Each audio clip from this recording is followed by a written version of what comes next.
Hello दोस्तों, tricks for all students में आप सभी का एक बार फिर से स्वागत है। दोस्तों, आज के इस वीडियो में हम पब्लिक एडमिनिस्ट्रेशन इन इंडिया का एक चैप्टर है बजट। ठीक है, आपकी एक यूनिट है जिसमें हमें बजट को 3 तरह से पढ़ना है। एक में हमें बजट के अर्थ वगैरह को समझना है, दूसरे में हमें प्रकारों को समझना है और तीसरे में हमें वित्त मंत्रालय जो है उसकी क्या भूमिका रहती है बजट बनाने में, इसको काफ़ी गहराई से समझना है।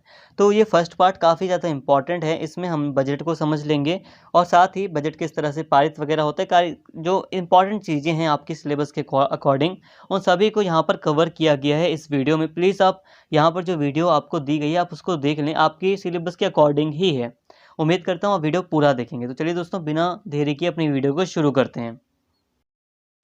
दोस्तों, हमारी डे टू डे लाइफ में हमें ऐसी समस्याओं का सामना करना पड़ता है जो संसाधनों की कमी के कारण जन्म लेती हैं। मतलब हमारी लाइफ में ऐसी कई सारी समस्याएं आती हैं जो कि रिसोर्स की कमी के कारण जन्म लेती हैं, संसाधन की कमी के कारण जन्म लेती हैं। जैसे कि अगर पैसे की कमी है तो उससे जुड़ी कई सारी समस्याएं हमें मिलती हैं। और इस समस्या से निपटने का जो आज के टाइम पर सबसे अच्छा तरीका है वो है बजट। बजट के द्वारा एक नॉर्मल इंसान ऐसी समस्याओं को मैनेज करने की कोशिश करता है। बजट ना केवल हमारे खर्च को योजनाबद्ध करने में हमारी मदद करता है, बल्कि संसाधनों के कुशलतम उपयोग को भी सुनिश्चित, कुशलतम मतलब होता है इफिशिएंट, बहुत ही अच्छे तरीके से उपयोग को भी सुनिश्चित करता है। कहने का मतलब यह है कि एक आम नागरिक बजट के द्वारा अपने कम संसाधनों में भी अपने खर्च को मैनेज करने की कोशिश करता है, अपने खर्च को योजनाबद्ध करने की कोशिश करता है और थोड़े से रिसोर्स को भी बहुत ही इफ़िशिएंट तरीके से उपयोग कर पाता है। ये सब किसके द्वारा होता है? बजट के द्वारा। तो ये बात तो हो गई एक आम नागरिक की कि एक आम नागरिक बजट के द्वारा जो संसाधनों की कमी के कारण जो समस्याएं उत्पन्न होती हैं उनसे निपटने की कोशिश करता है, उनको मैनेज करने की कोशिश करता है। अगर हम बात करें राज्यों की या देशों की, तो इसी तरह सदियों से राज्यों ने सार्वजनिक वित्त या व्यय को कुशलतापूर्वक प्रबंधित या मैनेज करने की समस्या का सामना किया है। कहने का मतलब यह है कि सदियों से राज्यों ने इस समस्या का सामना किया है कि किस तरह पब्लिक के पैसे को सही दिशा में उपयोग किया जाए, किस तरह से अपने खर्च को मैनेज किया जाए। तो ऐसी समस्याओं का सामना सदियों से राज्यों ने किया है और जैसे जैसे राज्यों का विकास हुआ ये समस्या बढ़ती ही चली गई। समय के साथ एक तरफ राज्य की जिम्मेदारी सभी दिशाओं में कई गुना बढ़ गई और दूसरी तरफ संसाधन की बर्बादी को रोकने और धोखाधड़ी पर नियंत्रण सुनिश्चित करने की भी आवश्यकता महसूस की गई। तो इन समस्याओं के समाधान की दिशा में जितने भी प्रयास किए गए उन्होंने हमें बजट की शुरुआत तक पहुंचाया। और ये बजट की शुरुआत सबसे पहले कहाँ हुई? तो इंग्लैंड में सबसे पहले बजट की शुरुआत हुई थी। तो अभी तक हमने जितना भी थोड़ा बहुत पढ़ा है बजट के बारे में अभी इस वीडियो में, तो उस हिसाब से देखा जाए, तो उस संदर्भ में देखा जाए तो बजट को विशिष्ट समय अवधि के लिए सरकार द्वारा बनाई गई वित्तीय योजना के रूप में परिभाषित किया जा सकता है। मतलब किसी विशिष्ट समय के लिए, किसी स्पेशल समय के लिए सरकार जब अपनी कोई वित्तीय योजना यानी कि फाइनेंस प्लानिंग करती है, फाइनेंशियल योजना बनाती है, तो उसको बजट कहते हैं। आगे अभी हम बजट को और भी डिटेल में समझेंगे। बट अगर उससे पहले अगर हम बजट की इम्पोर्टेंस की बात करें, तो बजट की इम्पोर्टेंस हम बस इस बात से समझ सकते हैं कि कुछ विद्वानों ने बजट को स्पेशली विकासशील देशों के लिए वित्त बजट प्रक्रिया को जीवन रक्त कहा है। ऐसा इसलिए क्योंकि विकासशील देशों के पास रिसोर्सेज की कमी होती है, तो कम रिसोर्सेज में भी वो अपने खर्च को किस तरह मैनेज करें, तो बजट के द्वारा ही वो अपने देश की अर्थव्यवस्था को मैनेज करने की कोशिश करते हैं। इसलिए कई विद्वानों ने बजट को उनका जीवन रक्त कहा है। बजट शब्द वास्तव में लैटिन शब्द बुल्गा से लिया गया है। बुल्गा का अर्थ होता है चमड़े का थैला। इसके बाद ये बुल्गा शब्द फ्रांस की भाषा में बॉगेट बन गया। इसके बाद थोड़े परिवर्तन के साथ अंग्रेजी में यह शब्द बॉगेट या बॉजेट बना और बाद में कुछ समय बीतने के बाद यही शब्द अंग्रेजी में बजट बन गया। मतलब फ्रेंड्स, पहले जो ये बजट शब्द था वो लैटिन शब्द बुल्गा था, फिर बुल्गा से बना बॉगेट, बॉगेट से बना जेट या बॉगेट, और फिर लास्ट में बना बजट। फ्रेंड्स, ये एक इम्पॉर्टेंट पॉइंट है, प्लीज़ ध्यान से देखिए।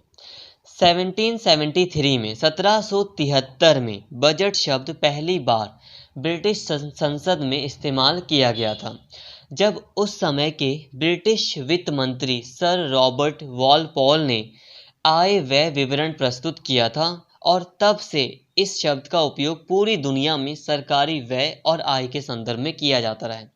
मतलब बजट का जो अर्थ है वो कब सरकारी आय और व्यय के संदर्भ में लिया गया, तो 1773 से। 1773 से बजट शब्द का जो अर्थ था वो क्या बन गया, सरकारी आय और व्यय, मतलब सरकार की क्या इनकम होती है, सरकार कहाँ खर्च करती है, इससे जुड़ा ये शब्द बन गया। भारत में पहला बजट जेम्स विल्सन द्वारा, जो कि उस समय भारतीय परिषद के वित्त सदस्य थे, फाइनेंस मेंबर थे, 18 फरवरी 1860 को प्रस्तुत किया गया था। तो जेम्स विल्सन के द्वारा 18 फरवरी 1860 को भारत का पहला बजट प्रस्तुत किया गया था। ये एक इम्पॉर्टेंट पॉइंट है, इसको भी अच्छे से याद रखिए। इसके बाद भारत की स्वतंत्रता के बाद आर के शनमुखम चेट्टी द्वारा 26 नवंबर 1947 को केंद्रीय बजट पेश किया गया था। साधारण शब्दों में कहा जाए तो बजट एक निश्चित अवधि के लिए संभावित आय और खर्च का ब्यौरा होता है। मतलब एक निश्चित अवधि, एक समय में जो सरकार की जो संभावित, जो फ्यूचर में जो इनकम होगी और फ्यूचर में सरकार जहाँ जहाँ खर्च करेगी, इसी का ब्यौरा, इसी की जानकारी बजट है। सरकार की आय एवं व्यय का एक विवरण जिस दस्तावेज में एकत्रित किया जाता है उसे बजट कहते हैं। आई होप फ्रेंड्स, यहाँ तक आपको बजट शब्द का काफ़ी अच्छे से मतलब समझ में आ गया होगा। अगर आपको फिर भी नहीं समझ में आया, बट वीडियो को एंड तक देखते रहें, आपको इस शब्द का मतलब रियलिटी में समझ में आ जाएगा। बजट में विगत वर्ष की आय और व्यय के अनुमानों का वार्षिक वित्तीय विवरण प्रस्तुत किया जाता है। यहाँ पर कहने का मतलब ये है कि बजट में 3 वर्ष का, मतलब 3 वर्ष के वित्तीय विवरण को प्रस्तुत किया जाता है। यहाँ ध्यान दीजिए, जैसे कि वर्तमान वर्ष क्या है, 2022 से लेकर 2023 तक का जो बजट है वो प्रस्तुत किया गया है वर्तमान समय में। बट बजट में इससे पिछले वाला जो वर्ष था 2021 और 2022 का, तो उसमें जो सरकार की बजट की जो उपलब्धियां रही थी, जो कमियां रही थी, उसको भी शामिल किया जाएगा। तो ये पिछला वर्ष भी इसमें जोड़ लिया गया 2021 से लेकर 2022 तक। और वर्तमान वर्ष तो है ही, 2022 से लेकर 2023 तक का बजट तो है ही, कि सरकार इस वर्ष में क्या क्या योजना बना रही है, क्या क्या काम कर रही है। और जो आने वाला वर्ष है 2023 से 2024 तक का, सरकार उस वर्ष में क्या करना चाहती है, कौन सी योजनाएं बनाएगी सरकार, तो उसका भी वित्तीय विवरण दिया जाता है। तो 2021 से 2022 तक जो बीत गया, 2022 से 2023 तक जो वर्तमान है, और जो आने वाला है 2023 से 2024 तक, तो इस 3 वर्ष को वित्तीय विवरण में, बजट में शामिल किया जाता है। हालांकि मेन फोकस तो हमारा वर्तमान वर्ष पर ही होता है। तो फ्रेंड्स, आगे बढ़ते हैं और बात करते हैं क्वेश्चन पे कि क्या भारतीय संविधान में बजट शब्द का प्रयोग किया गया है। तो इसका आंसर है नहीं। भारतीय संविधान में कहीं भी बजट लिखा ही नहीं गया। भारतीय संविधान में बजट शब्द की जगह पर वार्षिक वित्तीय विवरण लिखा गया है। और जाहिर सी बात है, वार्षिक वित्तीय विवरण का मतलब भी वही है जो बजट का मतलब होता है। भारतीय संविधान के अनुच्छेद 112 में आर्टिकल 112 में वार्षिक वित्तीय विवरण का उल्लेख किया गया है। इसमें वित्तीय वर्ष के दौरान भारत सरकार के अनुमानित प्राप्तियों और खर्च का विवरण होता है, जो 1 अप्रैल से प्रारंभ होकर 21 मार्च तक होता है। कहने का मतलब ये है कि भारतीय संविधान में वार्षिक वित्तीय विवरण को कुछ इस प्रकार से समझाया गया है कि जो वार्षिक वित्तीय विवरण होता है उसमें सरकार का जो अनुमानित, जो संभावित खर्च वगैरह है वो लिखा जाता है, और कब से कब तक का, तो 1 अप्रैल से शुरू होता है और 31 मार्च तक का उसमें होता है। यहाँ 1 अप्रैल का मतलब है जैसे कि 1 अप्रैल 2022 से लेके 31 मार्च 2023 तक। तो ये कुछ इस प्रकार का वित्तीय विवरण संविधान में एक्सप्लेन किया गया है। 2017 तक भारत सरकार के दो बजट होते थे, एक होता था रेलवे बजट और दूसरा होता था आम बजट। जो रेलवे बजट था उसमें सिर्फ रेलवे मंत्रालय का आय और व्यय, रेलवे मंत्रालय की कितनी इनकम हुई, कितना खर्च आया, वो शामिल होता था। जबकि जो आम बजट था, रेलवे मंत्रालय के बजट को छोड़ दिया जाए तो जितना भी कुछ बचा वो सब का सब आम बजट में आ जाता था।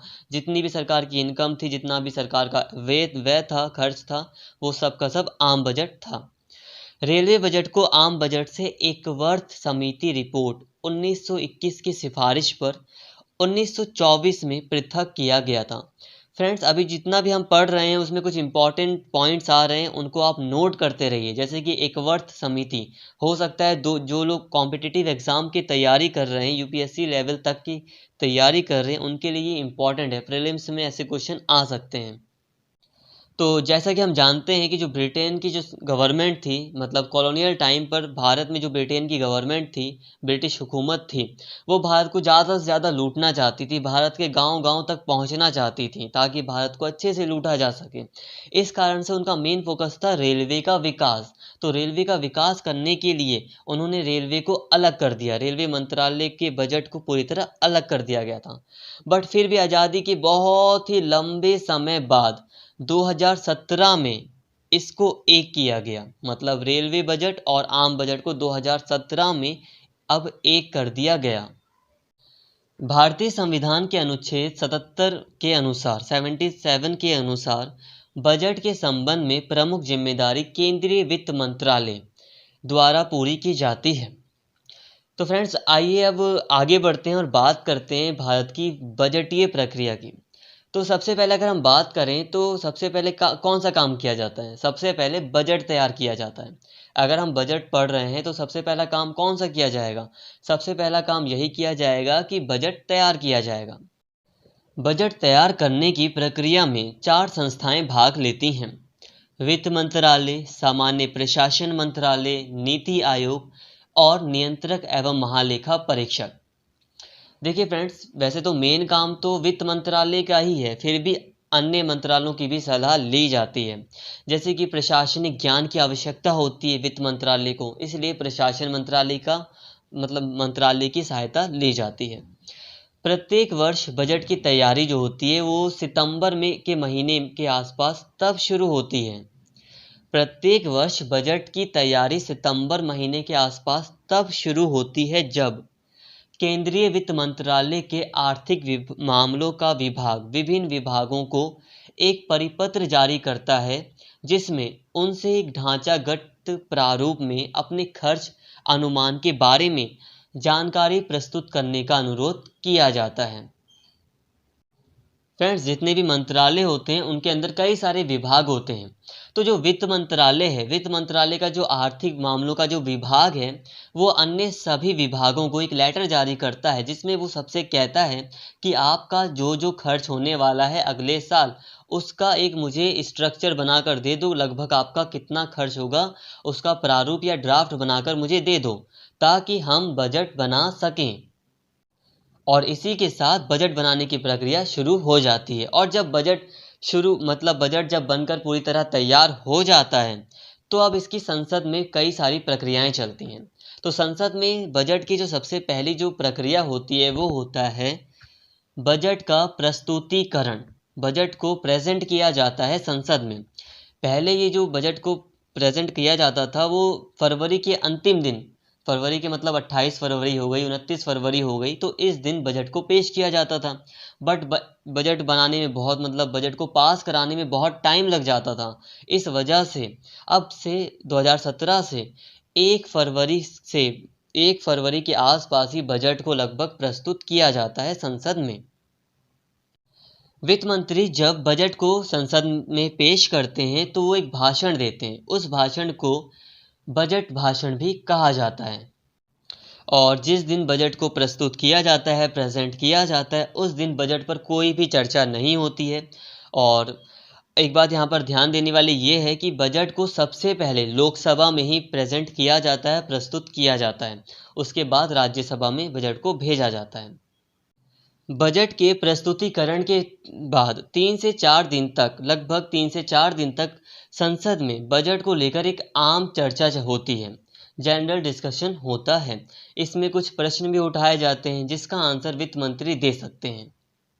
इसके बाद सदन को 2-3 से 4 हफ्तों के लिए स्थगित कर दिया जाता है, बंद कर दिया जाता है और विभागीय समितियों द्वारा अब बजट की जांच की जाती है। तो वर्तमान समय में 24 विभागीय स्थायी समितियां हैं जो कि संबंधित मंत्रालयों की अनुदान मांगों आदि की विस्तार से जांच करती हैं। देखिए फ्रेंड्स, अलग अलग विभाग के लिए अलग अलग स्थायी समिति बनाई गई है। वो जांच करती है कि जो भी संबंधित विभाग है वो जितना पैसा मांग रहा है, क्या वो पैसा जायज़ है, क्या उसकी मांग जायज़ है। हो सकता है कि मान लो कोई विभाग है जो कि 10,000 करोड़ रुपए मांग रहा है, तो समिति जांच करेगी कि ये जो काम, जिस काम के लिए ये 10,000 करोड़ मांग रहा है, क्या ये काम 5,000 करोड़ में भी हो सकता है, क्या ये 7,000 करोड़ में भी हो सकता है, या फिर ये 10,000 करोड़ में ही होगा। तो ये जांच करती हैं और अपनी रिपोर्ट तैयार करती हैं, और जब इनकी रिपोर्ट तैयार हो जाती है तो ये अपनी रिपोर्ट सदन में पेश करती हैं। फिर सदन में इनकी रिपोर्ट पर विचार किया जाता है। इसके बाद आगे की कार्यवाही शुरू की जाती हैं। इसके बाद अगला जो प्रोसेस आता है वो आता है अनुदान की मांग पर मतदान। अब बजट में पहले ही मांग की जा चुकी है कि सरकार ये काम कर रही है तो सरकार को इतने इतने पैसे की आवश्यकता है। इसी के हिसाब से सभी मंत्रालय अपनी अपनी अनुदान की मांग सदन में पेश करते हैं। और यहाँ पे एक बात ध्यान देने वाली है कि अनुदान की मांग पर जो मतदान होता है, जो वोटिंग होती है, वो सिर्फ लोकसभा में होती है, राज्यसभा में नहीं होती है। अब सदन में वोटिंग के दौरान ही सदस्य अनुदान मांगों पर कटौती के लिए प्रस्ताव भी ला सकते हैं। इस प्रकार के प्रस्ताव को कटौती प्रस्ताव कहा जाता है, जिसके 3 प्रकार होते हैं। स्पेशली ये विपक्ष के द्वारा लाए जाते हैं कटौती प्रस्ताव। पहला है नीति कटौती प्रस्ताव। नीति कटौती प्रस्ताव सरकार के प्रति असहमति को व्यक्त करते हैं। स्पेशली ये विपक्ष के द्वारा लाया जाता है और ये व्यक्त करता है कि जो विपक्ष है वो सरकार की नीति से बिल्कुल असहमत है, बिल्कुल सहमति नहीं है। उसे लगता है कि सरकार जो भी पैसा मांग रही है वो पानी में जाएगा।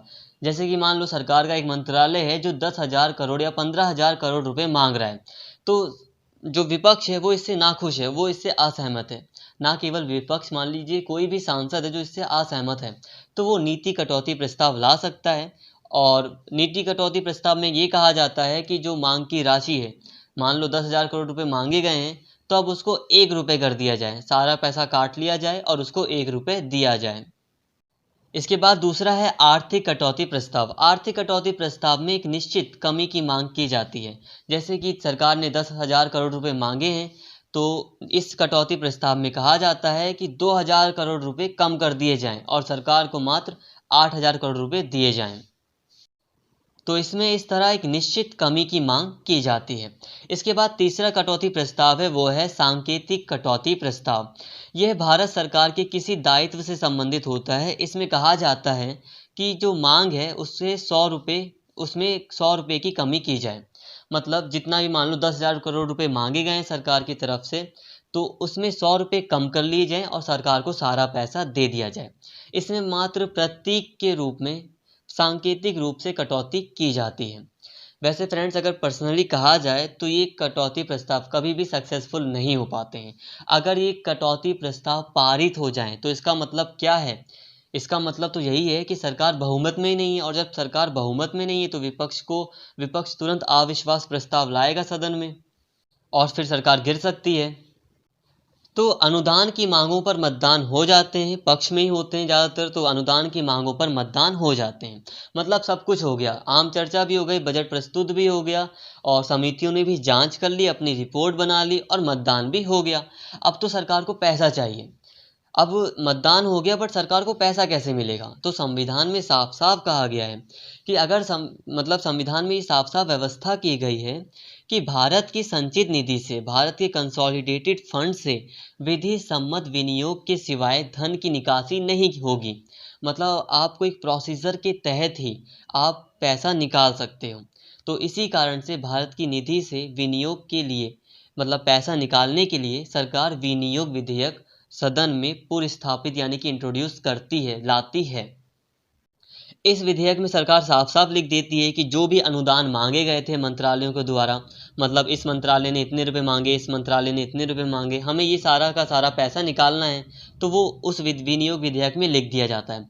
बट इसके साथ ही सरकार प्लस में ये भी लिख देती है कि जो कंसोलिडेटेड फंड है उसके ऊपर कुछ भारित व्यय होते हैं, जैसे कि संचित निधि पर कुछ भारित व्यय होते हैं, जैसे कि राष्ट्रपति की सैलरी। अब राष्ट्रपति की सैलरी के लिए कोई वोटिंग वगैरह नहीं होती, सरकार को सैलरी तो देनी है राष्ट्रपति को, उस सरकार सोचेगी नहीं, सरकार को तो राष्ट्रपति को सैलरी देनी ही देनी है। और इसके अलावा जैसे कि CJI हैं, चीफ जस्टिस हैं जो हमारे इंडिया के, उनकी जो सैलरी है तो वो भी सरकार को देनी है, तो सरकार प्लस में विनियोग विधेयक में उन सैलरीज को भी निकाल लेती है।